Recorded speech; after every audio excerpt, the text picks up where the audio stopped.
Welcome to the Beer Buzz Podcast, the podcast that brings the craft beer community together. Join us as we dive into the world of craft beer, exploring its rich history, unique flavors, and the passionate individuals who brew it. Each episode, we'll sit down with the industry experts, brewers, and beer enthusiasts to discuss the latest trends, share stories, and uncover hidden gems in the craft beer scene. Whether you're a seasoned beer connoisseur or just starting your craft beer journey, this podcast is for you. Get ready to pull up a chair, grab a cold one, and immerse yourself in the captivating world of craft beer. So tune in and let's talk beer.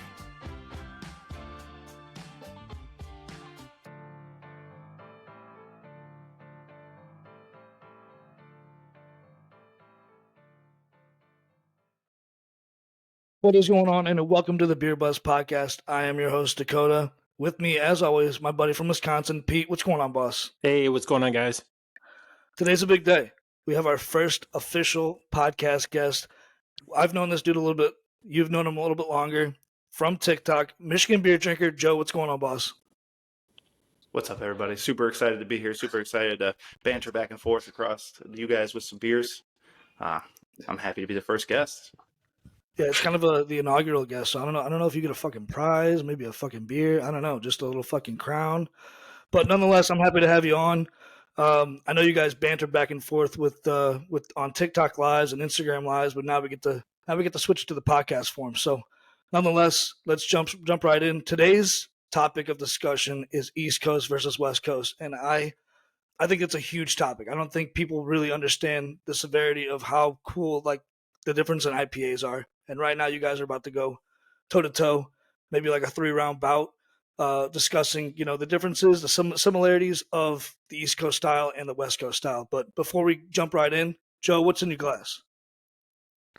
So I had to represent the good old Hop Butcher. I got Megabyte.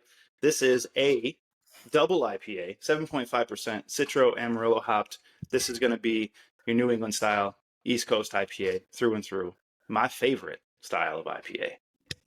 Pete, what's in your glass, boss? Yeah, and so happened I cracked open a Hop Butcher as well with Joe here. I'm drinking the Lush Terrain, which is this is also a double IPA. This has got Mosaic, it's got Moteca.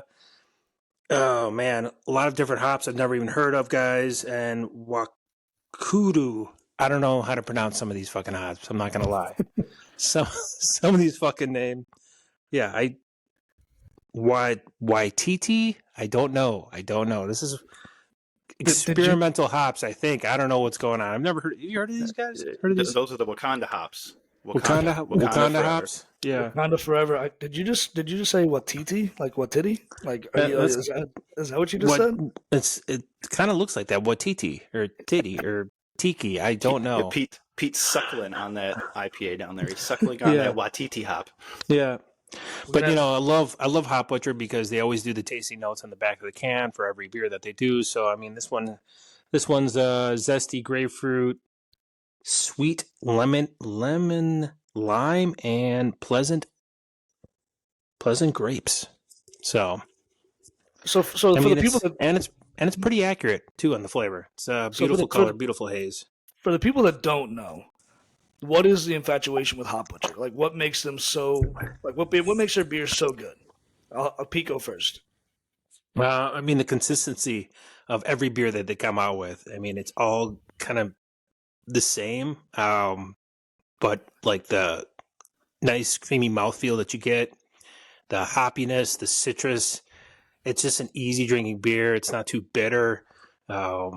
That's what a lot of people like stay away from IPAs because they're so used to like, I don't like that pine, I don't like that bitterness. Well, Hop Butcher kind of stays away from a lot of those beers like that. Most of the beers come out are very floral and citrusy, really easy to drink, smooth, right, Joe? Am I not wrong? No, I completely agree with that, and it extends past their IPAs. Their stouts are fire. When we were there at the brewery in May, I had one of their smoothie style like seltzers almost, and that thing was spot on as well. So just a consistency across all their beers. They hit those marks, they hit those notes. It's a very easy drinking beer, and it's one of those ones where if you got a homie that doesn't like the bitterness or that hoppiness of an IPA, you could give him one of these and he'd be like, yeah, that's good. I can drink that on a consistent basis, and that's what I like about it. And even touching base on just like the beer itself, like the viscosity of the beer, the way the beer looks, how hazy it is. It hits every note. Like you said, like if you're like, I would even say if you're a beginner IPA drinker, right? If you pick up Hop off the shelf just by accident or whatever, and you taste it, it's not going to be too bitter. It's fairly like the notes that you taste are like not overwhelming. You're not getting one note after another. Like everything plays well in the sandbox together. And the fact that like it's so smooth, like you're not gonna taste it and be like, "Fuck, I feel like I'm eating a hop flower." It's smooth all the way through, so you know what you're getting, which I think I appreciate because I like IPAs, but I'm more of a sour guy. But when you go from like two sours and then you go IPA, you're like, "Fuck, it's a huge difference." So Yeah, hop definitely. butcher. And what are you drinking, Dakota? Um, I got a perennial artisan ales out of St. Louis, Missouri. This is a heavy air. It's a little 5.7%. She's mighty delicious. I wanted something light to start off tonight. This is my first beer. Uh, yeah, she's delicious. Got to support local. Come on, Pete. Yeah, no, I'm not even supporting local here. I'm drinking from Chicago. They're local enough. They're only an hour away from me. That must be nice. Little icebreaker. So, Pete, how do you feel about spring training coming up? Pitchers and catchers report. Yeah, Your Milwaukee Brewers still suck. So they do still suck, and hopefully our pitching is they got one of their best pitchers. I can't even think of his fucking name right now. But yeah, our pitching is going to let us down like it does every fucking season. Cardinals are going to be. Actually, I don't know. Cardinals sucked last year, so I'm hoping they're having another shitty season like they did last year. Fingers crossed, just because me and Dakota go back and forth on the Brewers and Cardinals, meaning Cardinals are always up top. They have 11 championships, and they just riding the horse every year, thinking they're the best team in the MLB. yeah, I mean, I kicked your ass this season. I mean, the fucking Green Bay Packers didn't make anything of themselves. I mean, they lost to the 49ers. Well, if the So, Packers if they would have beaten the 49ers, we would have showed you guys. It would have been a tougher game for you guys. is that right? In love we That is trust. right. Yeah. Yeah, Purdy looked like shit. Joe, you're a big hockey guy, right? What's your team of choice? I mean, come on now. You already know this. It's the Wings through and through. I mean, we've had a few ups and downs over the last 7 seasons or whatever it's been now. But in Stevie, we trust. The eyes are playing, baby, and it's working. It's working. Fuck, It's working. fuck Steve Yzerman. Yeah, Hey, but no, hey, I look. I will say the only thing that I have to say against the Wings is you fucking took out. Like you guys were the fucking final sword that took out the head coach that brought St. Louis its first Stanley Cup. So you know that's a big fuck you to you. I hey, know I know you had zero to do with it, but what the fuck? we did. We're out here killing head coaches. We're like, yeah, you're gone. See you, bud. Yeah. I think you killed another head coach like a game or two after that. So it's like you guys were just like you were the Grim Reaper. We got to do something. We don't have much here in Detroit to root for. Hockey was it. At least the Lions have a turnaround season this year. Hopefully they can repeat next year. But I mean, I Pistons. can't comment. There's no NHL team here in Milwaukee. I can't comment to any of this. Which blows me away that the fact that Wisconsin doesn't have an NHL grade team, and they're not even in the talks of any expansion state. Like they're not in any chat ever that I've ever seen about an NHL team. And you guys are literally a hop, skip, and jump away from Canada, just like we are here in Michigan. My thing is like, how does Arizona and how does Phoenix have a fucking hockey team, but they're in the fucking desert, but yet Wisconsin, who's closer to Canada than Phoenix will ever dream of being, how does that make sense? It doesn't. It doesn't. I mean, we got the Milwaukee Admirals, a minor league team that is quite entertaining, but yeah, they're not NHL. So I mean, that's all we got here. I don't get it. That's like the Savannah Bananas of fucking hockey. Bro, I would pay money to see a goaltender just like dancing every day, and before a save, he's just sitting there, just shimmying and shaking. We need a Savannah Bananas hockey team. That's what we need. Joe, speaking into existence, because I think that you want to grab a fan base, that might be the way to do it. Yeah, Why it's not? like we've got Savannah Bananas, the Harlem Globetrotters. Where is some ridiculous hockey team out there, that's just doing the Michigan and like lacrosse tricks on ice all day long? Like, I mean, that's the way to go. I mean, you just mentioned, yeah, lacrosse, mixing skates with lacrosse. I mean, yeah, it's still hockey, but that could be fucking wild. Instead of using a puck, you use a ball. Not bad. Let's jump into East Coast. All right, so did some digging around. So East Coast tends to be less bitter, cloudier, and a little hazier than West Coast. Explain to the people who may or may not know IPAs. Some are just into the craft beer game. Some may have been in for quite a while. Kind of differentiate between what makes it hazy and what makes it non-hazy, or what do you when you're looking at clarity, right? When you pour out a beer, like, well, how do you differentiate what's a hazy, what's not a hazy? Are you Do you going on want to this take one, this, Joe? Pete? Oh, I I was can going do to it. see if you're going to. Yeah. Okay. So I'm not very tech savvy as far as how the brewing process works, but I'm almost pretty close positive that a hazy IPA is actually an unfinished beer. They pull it out of the tanks earlier in the brewing process to get more of those fruit flavors extracted from the hops that they use, and that makes it the hazy color. Compared to a West Coast, you get a little more clearer beer. It's a little more refined, finished product. But the citrus notes, it really tone down that hoppiness to it, so you don't get that bitter. You're not drinking a Christmas tree with an East Coast IPA. You're drinking something that has a little bit of bitterness to it, but you'll pick up those fruit notes, those citrusy, grapefruity notes. And if you pack this thing with 12% ABV and you've got fruity notes to take it over, it's dangerous as can be, because you're Mm-hmm. not going to taste anything but the same beer if you had it in front of you at a 6%. And And typically it's a shorter brewing process and it uses fewer hops. That's what I found. That's what I've looked up. Some of Uses the it IPAs, uses fewer hops. fewer addition. Like when you add hops into the brewing process, they use it, or they introduce it in fewer times, Oh, okay. right? So I usually if you didn't know that. boil, or if you brew a typical IPA, if you brew a typical IPA, depending on how many hops you use, you'll introduce it 3 different times. You'll do it at like the first start of the whirlpool, like 25 minutes before the whirlpool ends, and then 5 minutes before the boil is finished. Just so, like, the 5 minute aspect, you're just basically dry hopping. So you're just getting the aromas, the flavors, the complex notes that the hops give off. So it's added fewer.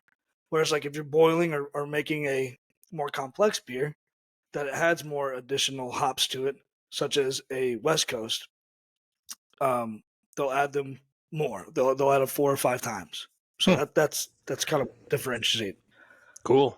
So who knows? I just drink Again, it. I don't know this science shit, man. This is why you're here. I'm here to drink it, review it. That's why you're here, Dakota, to educate me. see, in home brewing, I don't have like a big homebrew like kit. Like everything's kind of recipeed out for me, and I just kind of read You directions. And you did make a beer though, didn't you? About last year, didn't you make a homebrew, your first beer, and you bottled it up? What did you make again? You made like yeah, yeah. So my kit is by Northern Brewer. They were bought by Anheuser-Busch. They make homebrew kits. So the first beer I made was a single hop IPA. It used Simcoe hops. It was a 6.7% ABV. I called it Nighttime. My second favorite team. I know I'm a St. Louis Blues fan through and through. I got a Blues tattoo on my arm. I kind of have an ode to them. But if I had to pick a second favorite team, it'd be the Las Vegas Golden Knights. And so when the Vegas Knights were making their Stanley Cup run, I brewed that beer. It had a gold, kind of like, it wasn't very hazy, so it had like a nice goldish, like almost like a nice rich amber lager color. That's what I would compare it to. Um, Turned out really well. The fact of the matter is, most people that homebrew, the first like 2 or 3 beers are fucking dick. Like, they suck. They'll throw them away. They won't taste them. They won't, like, it's horrible. But for me, my first beer turned out insanely delicious. So now it's like the measuring sticks here. It's like anything below it, it's like, well, this is ass. So yeah, it was a nice beginner IPA. Everybody loved it. I didn't know you used Simcoe hops. I actually love Simcoe hops. One of my favorite hop, actually. So let's get into hops. Let's get into some hop variations that are fairly, I would say, used on the regular. Let's dive into Citra. For the people who don't know what Citra hops are, I'll go in like a small detail, and then I'll have the boys kind of go more into depth. So Citra hops are more. It's in the name. It's citrusy. So you're gonna Mm-hmm. get the nice citrusy notes, whether you taste orange, whether you taste tangerine, whether you taste lemon. you're going to get a nice citrusy note from those hops. Kind of dive in a little bit more, Pete. Yeah, I mean, you're absolutely right. I mean, Citra hops, probably my favorite hop too. You're going to get, like you just said, orange, lemon, passion fruit. Passion fruit's a huge one. Grapefruit. I mean, it's all like almost all the fruits you can think of. I mean, those are the kind of aroma. That's the aroma. That's the flavor you're going to get. Um, it's. I mean, I think did they use Citra in this one? No, they don't use Citra, but this one tastes like fucking juice bomb. Lots of flavor. But yeah, Citra hops are my favorite hops. I mean, and you're just gonna get the aroma of just like all different types of fruit. It's not bitter. You're not gonna get pine. You're not gonna get that grassy taste off of Citra. It's super smooth. It's definitely, I think, if someone's getting into drinking IPA beers and they're not sure where to go, Citra is like is a really good beginner hop to look for on a beer. If they tell you the hops on a beer, I mean, it's pleasant. It's just not overpowering. It's nice. It's tropical.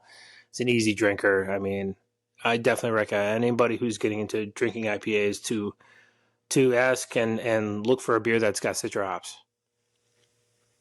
What's your perspective on that, Joe? Yeah, I agree completely. Citra is going to be in pretty much any of these East Coast hazy IPAs. If not, it's going to be either Amarillo followed right after. You get those just citrusy notes. It really tones everything down. I'm almost positive like every freaking Voodoo Ranger, which I always recommend for someone's first IPA, has a Citra hop in it because it's just such an easy, drinkable entry level hop. And even for advanced, craft beer drinkers, it's still a very refreshing beer that has a Citra hop in it. It's a very simple go-to. I know I'm going to like this. I don't have to worry about, experimental B, experimental C, some cryo, whatever. I know what that's going to taste like, and it's going to taste very citrusy and smooth.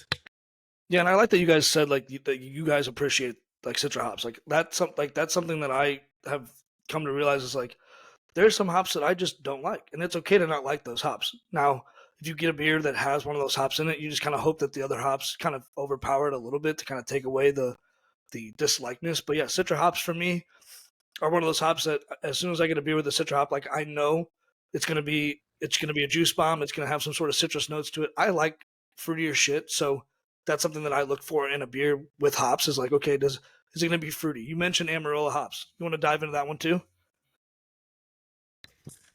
See, that one I always peer as like a collaborative hop. I don't think I've ever had just a Amarillo hopped single IPA. Not that I can remember. It's always been a pairing of that either with a Citra or like an El Dorado, something always with Amarillo. So as far as it by itself, I personally have no idea what it tastes like. But as a partner, hop, it goes very smooth.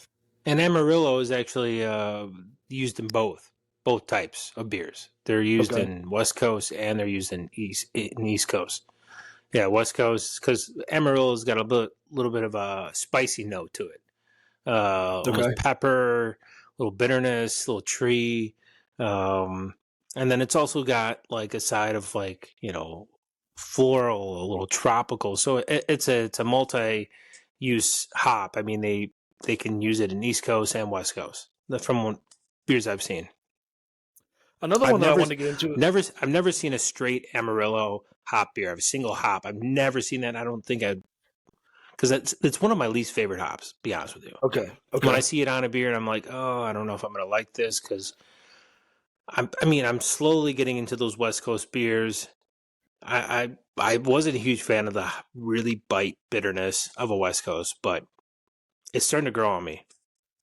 See, and for me, like Moteca is like one of those hops that I'm like, okay. Like I've never had a beer that's strictly Moteca hop. Is it now? Let's talk about this real quick. Is that how you pronounce it? Moteca. Is it Moteca? Motique? Yeah. Is it I'll ask Joe. I pronounce it Moteca. Moteca? As a hop variation. Moteca? I don't know how to pronounce that shit. Joe? I think you're right. Moteca. Moteca. Okay, so like that hop variation for me is like, okay, like it almost it takes, I don't know. Usually it's never a single hops. Like you'll never see Amarillo, you'll never see Moteca. You might see a straight Simcoe. We'll talk about that one in just a second. But like for me, the Moteca hop, like I almost feel like has like some sort of like it's a pioneer hop. It's very floral, very floral. Like you're almost like you're eating a mouthful of hops, which again for some beer drinkers, that's the beer that they're out for. That they love just a mouthful of hops. And some beers, for me, yeah, I love. But some that are just like, a mouthful of hops, 8-9% ABV. You're like, fuck. Like I just wanted an easy drinking IPA and not just a breakfast or a lunch or a dinner for a beer.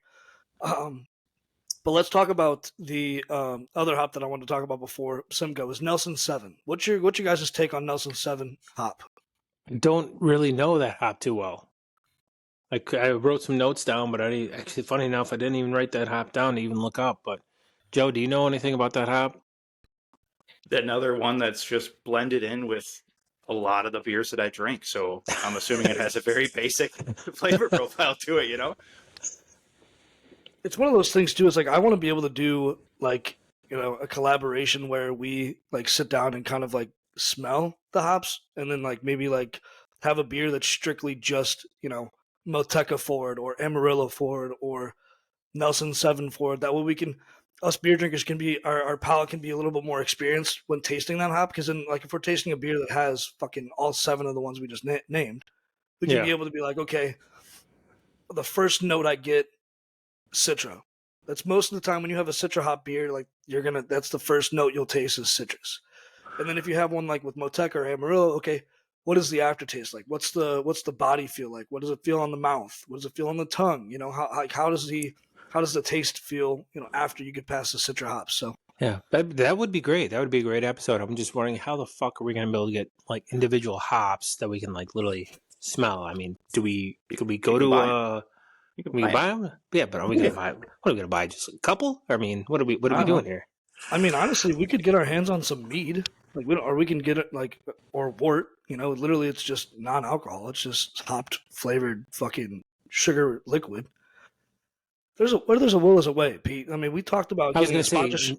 Northern Brewery. I think you talked about Northern Brewery, right? That's a shop, right? That's where people go to pick up their homebrew stuff, right? Yeah, Maybe, they sell kits, hops. I mean, yeah. malts. Yeah, you I name mean, it, they sell it. So, and I've been in contact with them too. But like I said, if you speak it into existence, like our sponsorship idea with Devore, we'll make it yeah, happen. yeah. But last top I want to get to. Sorry, what were you gonna say, Joe? I really want to try this year if I can. It's to get those single hopped IPAs. I know there's a way. I just got to find them and really focus on, okay, this is a single hop. Because I would really love to know what each one of these hops tastes like by themselves. But it's hard to find because some of them are very brash and overbearing, and brewers just don't make that shit because they know they're like this can't be a single hopped IPA. It's got to be mixed with something. But there's got to be someone out there, right?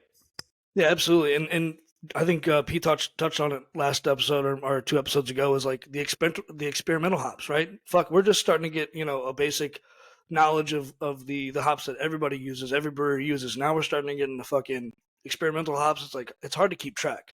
And then you start talking about experimental yeast, right? Like some of these breweries are working with scientists to develop just a yeast brand just for them. There's a brand out of Chicago, Illinois, called Omega Yeast. I'm not too sure if you guys are familiar with that company. But what they do is they go and collaborate with different breweries, right? So let's say, for instance, Four Hands Brewing Company uses Omega Yeast. So Four Hands calls them in and says, "Hey, we want you to develop 3 yeasts for our basic IPA or just like an experimental IPA. We want one with a lager or maybe a Hefeweizen, and those yeast packages are cultured, and then Omega can sell those like packets to like homebrewers like me, or that other breweries are like, hey, I want to do a collaboration with Four Hands, but I need their yeast. Boom, right out of the gate, Omega's like, no shit, I got you. So I think that's kind of cool. Is like utilizing the experimental hops, but now we're getting into the experimental yeast and having a company like Omega. And I'd love to get Omega Yeast on the podcast and kind of talk about that perspective of beer making, because that's something that, I mean, we all know yeast is involved in the brew making process, but like how much does it actually affect the beer? But The last hop we'll talk about is the one we just talked about like five or 10 minutes ago is Simcoe. What's your perspective on the Simcoe hop? What's the flavor notes? What are the flavor profiles of that I mean, hop? Simcoe leans towards more pine, but pleasant pine, I would say. I'd say that's probably the best description of Simcoe hops, a pleasant pine. So it's not overly bitter. If you see that, and there's a lot of grapefruit notes too with Simcoe hops. I love I like actually. They're actually Hop Butcher made a single hop beer with just Simcoe hops. I can't recall what the beer was called. Joe, you probably had it. Yep, I was just going to bring it up because I remember you had it. It's Meet the Simcoes, Oh, just like Meet the okay, yeah, Nelsons. Yeah, yeah. yeah, it's good. It's good And stuff. it's a damn good beer, right? I mean, it's a pleasant pine, but also like some grapefruit, citrus notes. Yeah, I freaking love Simcoe. Simcoe's a fantastic hop, Yep, and it's this is used the in one. both beers. It's used in West Coast and East Coast. Yep. So I know we're talking about East and West, but we're missing out a very big portion of this, and the Simcoe falls right into it. And that is your Midwest American IPA, which is the perfect collaboration of both, which could be its own episode by itself because some people get it right, some people get it really wrong, and there's a lot between that. But the Simcoe hop is perfect for that because you do get the best of both worlds, and you get a perfect American Midwest IPA, which makes perfect sense why Hop Butcher, being in Chicago, makes Meet the Simcoe because it is just the Midwest IPA. Yeah. So what was the clarity on that beer? Was it a hazy? That full Simcoe? Oh yeah, definitely was a hazy. See, Yeah, now I'm jealous. wasn't an American, wasn't a West Coast. Even though it was a Simcoe hop, it was. I mean, it was probably double dry hopped, right? Assuming, yeah. Damn good beer. Like I So said, my thing, everything by Hop Butcher is phenomenal. absolutely, I think everybody has their own like hot butcher beer that's like I can drink that every day of the week and twice on Sunday. For me, it was deep dish. That was a mouthful of hops. I forgot how many hops variations were in there. I think it was up to five or six. And that beer was as soon as you poured it out, like you could smell the hops hit you in the face. But as soon as you put that beer to your nose, it was the smoothest you could find. So, probably one of my favorite beers. Hop Butcher again. If you're in the Midwest, great. Try to get your hands on some Hop Butcher. If you're not, try to find somebody that you could hook up with and get your hands on a Hop Butcher because you won't regret it when it comes to IPAs. The IPA game is super strong. I mean, I was gonna have these guys kind of list off maybe a handful of hazies that they recommend that stand out to them if they could. Maybe Joe, you start. It's actually really sad. As far as hazies go, Hop Butcher definitely. Treehouse does make some quality stuff. I don't like their politics behind their beer. Not that they're like political, that it's just the operations of the brewery and means and how you have to get them. Having a 2 beer limit at the brewery is ridiculous when you've got like 90 acres of a brewery, but that's besides the point.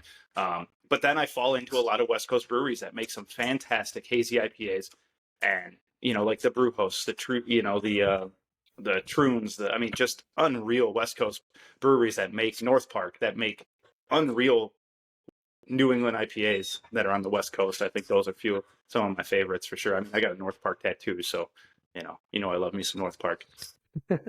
Pete, what about you, boss? I mean, he just described all my favorite breweries. I mean, I do have some that he didn't mention, but I'm just trying to think of my top 5. He didn't mention Toppling Goliath, another brewery that I feel never misses like Hop Butcher when it comes to an IPA. It makes some great hazy IPAs. I don't think I've ever had a West Coast from them. I don't even know if they make West Coast, but Toppling Goliath, fantastic. Other half from Brooklyn, which other half is now going to be opening up a new brewery, new spot in Chicago. Shout out to them. I mean, I'm looking forward to being a quick hour and a half drive to another fantastic brewery. They're opening up soon here in the next few months. So yeah, we got other half. We got Toppling Goliath. Toppling Goliath's out of Decorah, Iowa, and then we have Fiden's Brewery, which is out of Albany, New York. Their beer are top notch. I mean, I have not had one bad hazy IPA from them. I guess let's go down to Florida. Woven Water, fantastic brewery. They make some good sours, but they also make some really good IPAs. I haven't had a bad beer from them at all yet. So great brewery for if you're down in Florida, Woven Water. They're in the Tampa area. Joe mentioned a lot of California breweries that I already like. North Park and Brew House, Moonraker. That's another good one out there. Yeah. I'm sure I'm missing a bunch. I mean, I'm gonna drop a hazy in here that may or may not be controversial. OJ Great Run notion. by OJ Run by Narrow Gauge is still one of my favorites to drink, and yes, I Oh am gonna yeah. be super biased, but I know. I'm like totally forgetting about where I lived for the last 10 years in St. Louis, guys. Yeah, Narrow Gauge, like you just mentioned, definitely one of my favorite breweries. Definitely in Missouri, Narrow Gauge. Side Project. I know Side Project is pretty well known throughout the country. They're known for their barrel aged stouts, but they actually have really good IPAs as well. Modern Brewery, Dakota might, you know, disagree with that, but Modern Brewery is actually pretty solid. They make some good beer too. So yeah, definitely. St. Louis has got some. It's got a great selection. Even Perennial too. Perennial's good. You're drinking a Perennial beer. yeah, perennial. And we're gonna switch the game to West Coast, and the pivot for me is Four Hands Brewing. They're probably one of the largest breweries in St. Louis, if not, I would say the smallest, biggest macro that we have. Schlafly being the top guy, but they're pretty much another Anheuser Busch. But let's dive into the West Coast. I know I see Joe pouring a beer out now. What do you got in your glass, my guy?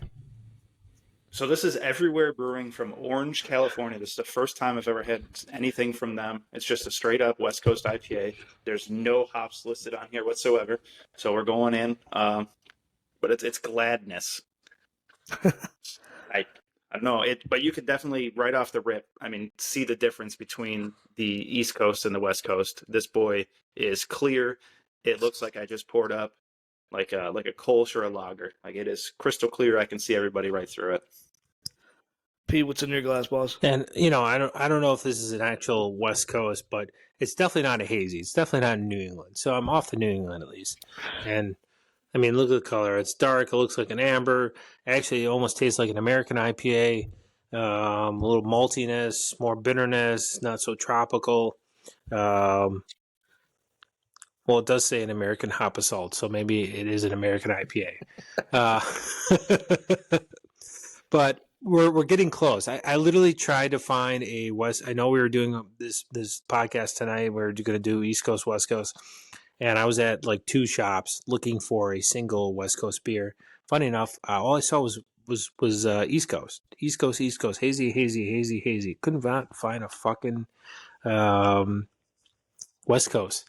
So hey, I mean, I'm in the middle with an American, and it tastes way more West Coast than it does taste like East Coast. So, it's got that maltiness. I think West Coast are very malty, more piney, more bitter, more dank, which I have nothing against because I like that danky, resiny pineness from a West Coast. All right, so I'm gonna meet in the middle since he failed to get an IPA that was West Coast. So we got Voltron. I know they did a lot of collaborations with different breweries. This one in particular, let me twist this thing around. What the hell? Is Hot Butcher. I don't know if you can see that very well, but yeah, this is a collaboration. This is Volume 3. This is our West Coast style IPA with their collaboration with Hot Butcher. So, like you were just saying. How is that? That is one I really, really wanted. So how is it? All right, he's taking a sip. I want to see this review. I'm curious. Okay, so let me just say this. I like Four Hands beer. Do I think they're like my favorite when it comes to St. Louis beers? No. But again, there's a lot of breweries here in St. Louis that make decent beer. Then you add Hot Butcher. And then we just talked about Hot Butcher for at least 10 minutes. They make really good beer. They make really good IPAs. They don't fucking miss. This isn't a miss.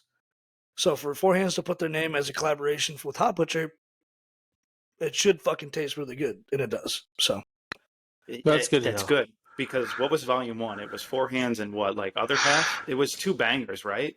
No, the one I sent you. Yeah, it was two bangers of a brewery that tasted like. Well, it was Four Hands, which I wouldn't say that's a banger, and then it was Narrow Gauge. I sent you the Narrow Gauge one. Right. Which you've And had it, narrow I gauge. yeah, and I enjoyed narrow gauge, and I expected with the forehands like it would have been better than it was, and it was not. Yeah, it was It was trash. not good. See, and I think the reason why forehands get such a bad rap is I feel like they make more mainstream beer. With guys like Perennial, with guys like Side Project, with guys like Narrow Gauge, fuck, I'll even put Heavy Riff on there. They're gonna make more of the experimental IPAs. They're gonna take more of a risk because they're more of like I feel like a craftier brewery. They're okay with making a smaller batch, selling less cans, whatnot. When it comes to Four Hands is a very large brewery. It's one of the largest in St. Louis, and so they're gonna want to make more mainstream things that are not so experimental. They have a demographic they're trying to appeal to, and if they miss the mark on that demographic, then they're gonna start losing business left and right. I've been to their tap room. It's insane. It's pretty much a compound. I would take Toppling Goliath and multiply it by 3. It's huge. But yeah, I think that's why they're starting to integrate like your narrow gauges. Fuck if they did phase 3, that's wild. But to do one with Hop Butcher, someone who's very well respected in the IPA game, do I think Four Hands makes bad IPAs? No, but they're nowhere near Hop Butcher's level. So They're mid. yeah, so you collaborate with I would say a powerhouse in the IPA game, and boom, you make a good IPA. Cool. Now you get to put your name on it. All right, so let's get into West Coast. So West Coast IPAs are often dry hop beers, and so this involves a boiling process that takes a lot longer than most beers. It tends to be less hazy or not hazy at all. The clarity is you can pretty much see through it. It's not Pilsner level. Fuck, Pilsner is pretty much just like looks like urine. You can see right through it. What's usually like the flavor notes and combinations that you kind of taste when drinking a West Coast style IPA? I'll have you go first, Joe. So right off the bat, a really good West Coast IPA, you're going to taste those malts first before any hop burn or anything like that. Like this one right here is a very subtle. It's got a little bit of pininess to it, but it's very malt forward. There's really no alcohol burn, which is good because it's probably like a 7%. Doesn't say on here. It might even be less than that. But if you get some West Coast IPAs, if you make your way up to the northern part of that, you'll get a Christmas tree in a can, 100%. Then if you stay like a little towards the middle, it'll be like you're drinking some bong water. It's very dank, right? I'm not wrong here, right? Like No, you're absolutely right. There's almost like 3 different styles of West Coast IPA, and it just depends. If you think about the West Coast of the state, California itself is massive, and then as you go up to Portland and like Oregon and all that, like they take up such land mass that it's okay to have 3 different styles of that West Coast IPA.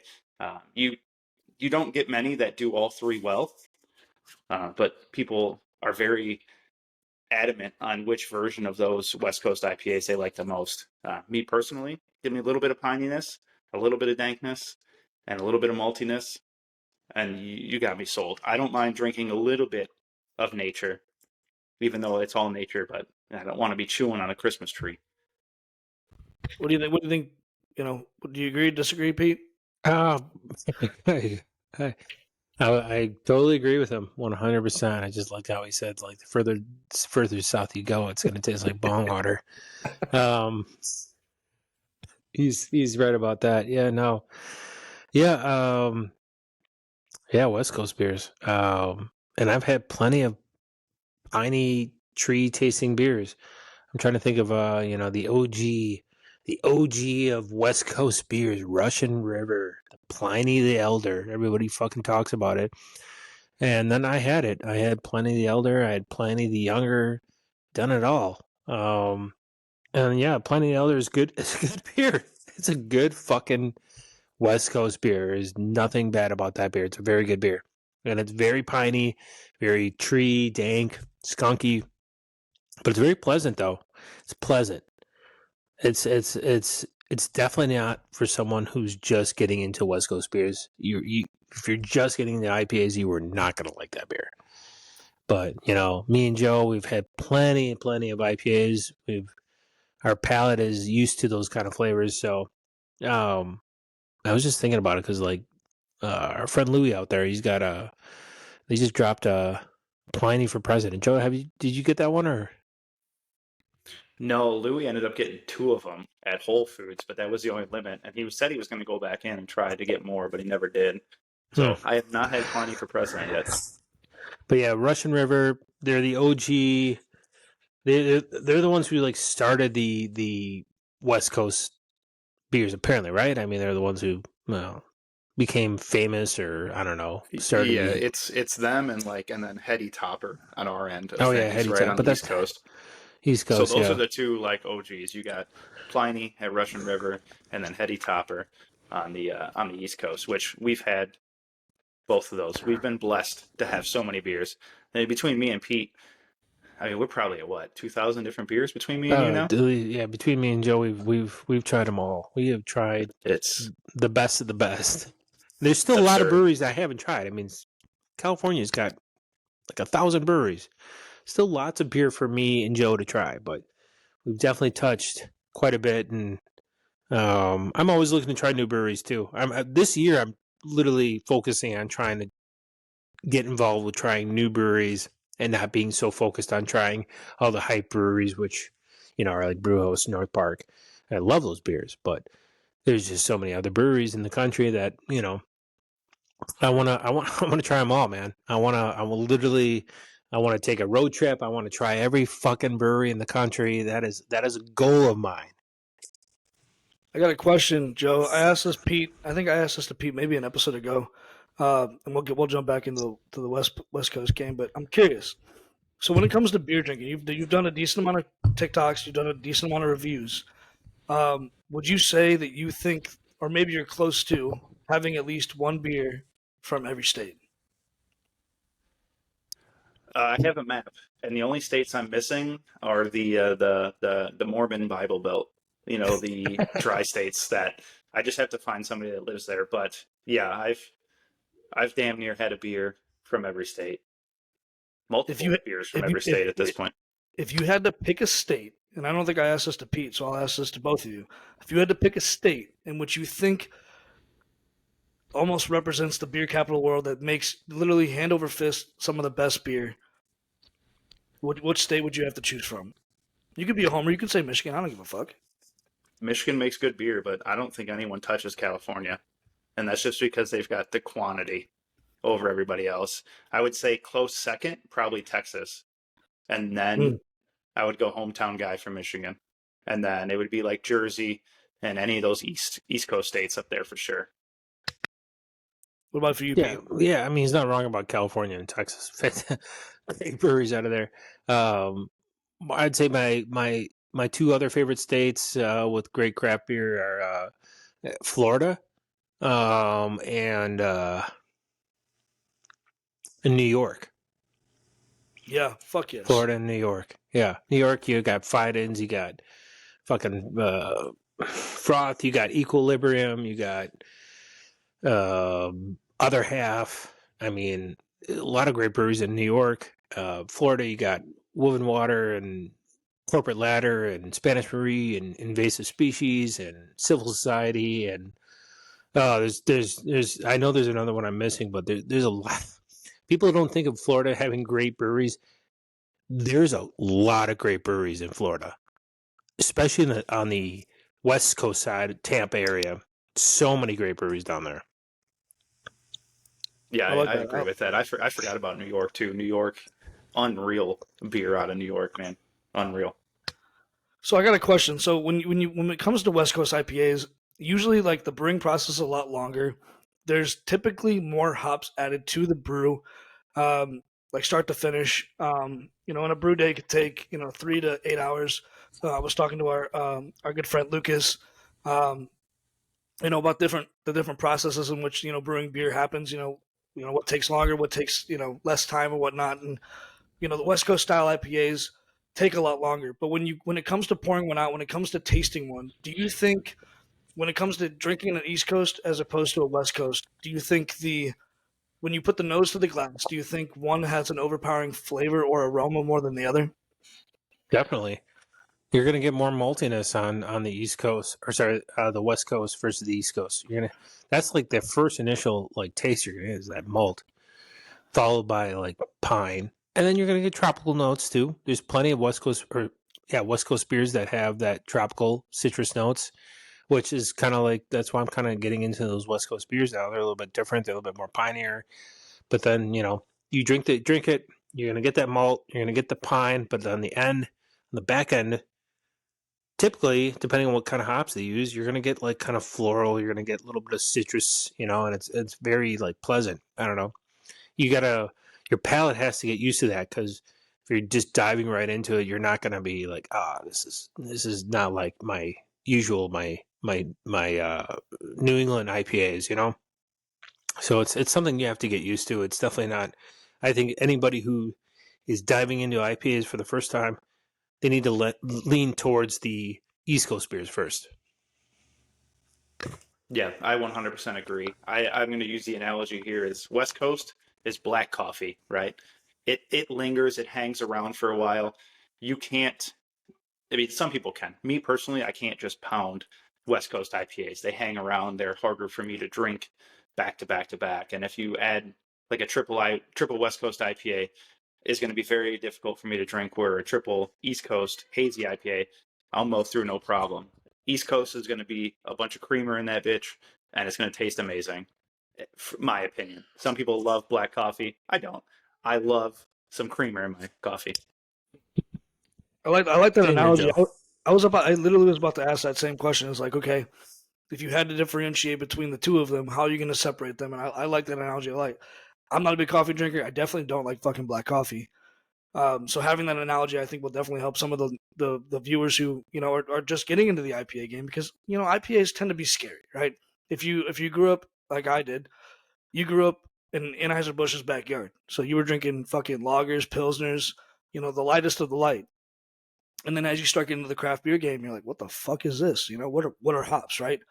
And having to differentiate between a West Coast style IPA and an East Coast style IPA, being able to have that analogy of like, if you like black coffee, sure, go ahead and fucking ruin your taste buds. But if you want to sit back, relax, and enjoy a beer, dive into a New England style hazy IPA. So I appreciate that analogy, Joe. That's that's a good way to look at it. That is a good one, man. Yeah, great way to describe that because I do like cream in my coffee. I don't like black coffee. I mean, I'm an energy drink guy if I had to choose, but like, no, coffee's fuck that, fuck all that. We did this with the East Coast. I'm gonna have you do it with the West Coast. You can name the same brewers. You can say newer ones. If you had to choose a couple of the West Coast IPA, breweries that stick out to you the most, which ones are you going for? I'll start with you, Joe. Shit.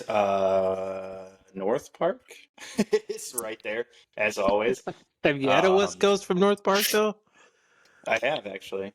Okay. Shit. Great Notion makes a decent West Coast IPA. Why are West Coast breweries eluding me right now? There's so many of them. Monkish Nice. makes a fantastic West Coast IPA. Brewhouse obviously makes a fantastic West Coast IPA. There's just thousands of breweries on that side of the country that I can't. I've lost track of in my mind here. Circle back. I may remember some. Yeah. No. All right, See, Pete, go I'm ahead. just. You're on the spot. Yeah. I'm on the spot here. Yeah. I'm like Joe here. I'm thinking like because I'm a hazy boy. I'm drinking always hazies. To me to think about like what are the breweries out there that I really like their East or their West Coast. Russian River, Pliny the Elder, Pliny the Younger, all West Coast style beers. I just don't. I mean, when I'm going out and buying beer, and I'm always looking for those New Englands, I'm always looking for hazies. Well, let's go local here. Oak Brewing out of Milwaukee, technically West Dallas. They make some really good West Coast beers. Shout out to Oak Brewery in West Dallas. Yeah. Other than that, man, I can't really like every brewery makes a West Coast beer. So, like Joe saying, North Park, they make a West Coast beer. I probably have had a West Coast beer from them, so shout out to them. But it's hard to say like what my favorites are because I go straight to Russian River because Russian River was the OG to West Coast beers. So Pliny the Elder is definitely, and I've had Pliny the Elder a few times, and it's a fantastic beer. It's a fantastic West Coast beer. Very piney, a little citrus notes on the back end there. Really easy to drink. It's definitely not for a beginner, but it's a damn good IPA. Joe, you got any more? I don't know why I forgot, but Nightmare Brewing makes a very good West Coast IPA as well. And actually, the one I'm drinking right now, this Everywhere Brewing Company, this is pretty fire. And I'm glad I've got like 3 more from this brewery in the refrigerator because this isn't bad. I can drink this. It leaves a little bit of a bitter aftertaste, but it's not overbearing at all. So I really want to dive more into this brewery for sure. Revolution, this beer that I'm drinking right now. This is from I know it's more of an American, but damn, it tastes like a West Coast. It is bitter, like super, super bitter on the back end. Yeah, it's definitely not my favorite, but that's a bitter fucking beer. Well, I think that about does it for the East Coast and West Coast debate. Now, this is gonna be a dumb question because I feel like with listening to this podcast for the last 50 minutes, I feel like I know where you guys are gonna stand. Joe, what's your if you had to pick between East Coast, West Coast, which one are you diving into the most? West Coast, worst coast. We're going East Coast, baby. Pete, what about you, boss? No, it's East Coast all the way, man. I'm a hazy boy. Always gonna be hazy boy. I just love my hazies. Best easy drinking beers. I mean, if you're getting into IPAs, guys, you have to start with hazy IPAs. Got to go with New England.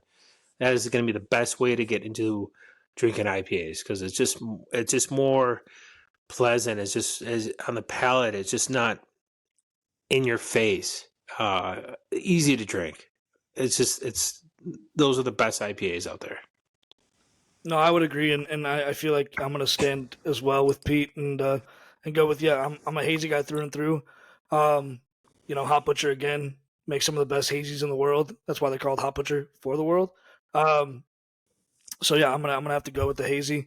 I'm more of a sour guy, but if I had to go IPA, probably gonna land on the hazy. But Joe, I appreciate you taking some time out of your day and joining us on the podcast.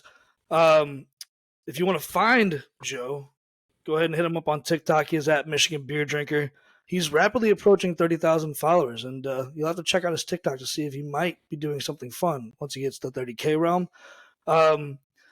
You can hit us up every Wednesday. We release a podcast every Wednesday with new guests, new topics, new discussions. We are at the Beer Buzz Podcast on Instagram. We have a link tree. We have a Facebook. We are now releasing our videos so you can see our pretty faces on YouTube. So if you want to join us, if you have questions, comments, or concerns, our DMs are always welcome. We have a Gmail, so if you want to hit us up with maybe a possible collaboration or somebody that you think we should have on the podcast, I'm always reading those. Would love to have new guests such as Joe. No, I appreciate you, Joe. I appreciate you, Pete, for joining us tonight. And until next time, boys, cheers. Cheers. Cheers, guys. I finished my beers. I don't know where you guys are at. The Beer Buzz Podcast is sponsored by Tavour, one-of-a-kind brews you can't get anywhere else. Fill your fridge with unique craft beers you can't find locally. Access highly rated IPAs, stouts, sours, and more. Craft beer delivery made easy. New users who spend $25 in the Tavour app will get a $10 credit towards their next purchase. Use code BEERBUZZ, that's BEERBUZZ, at checkout. Visit Tavour at www.tavour.com and find the Tavour app on the Google Play Store and Apple App Store.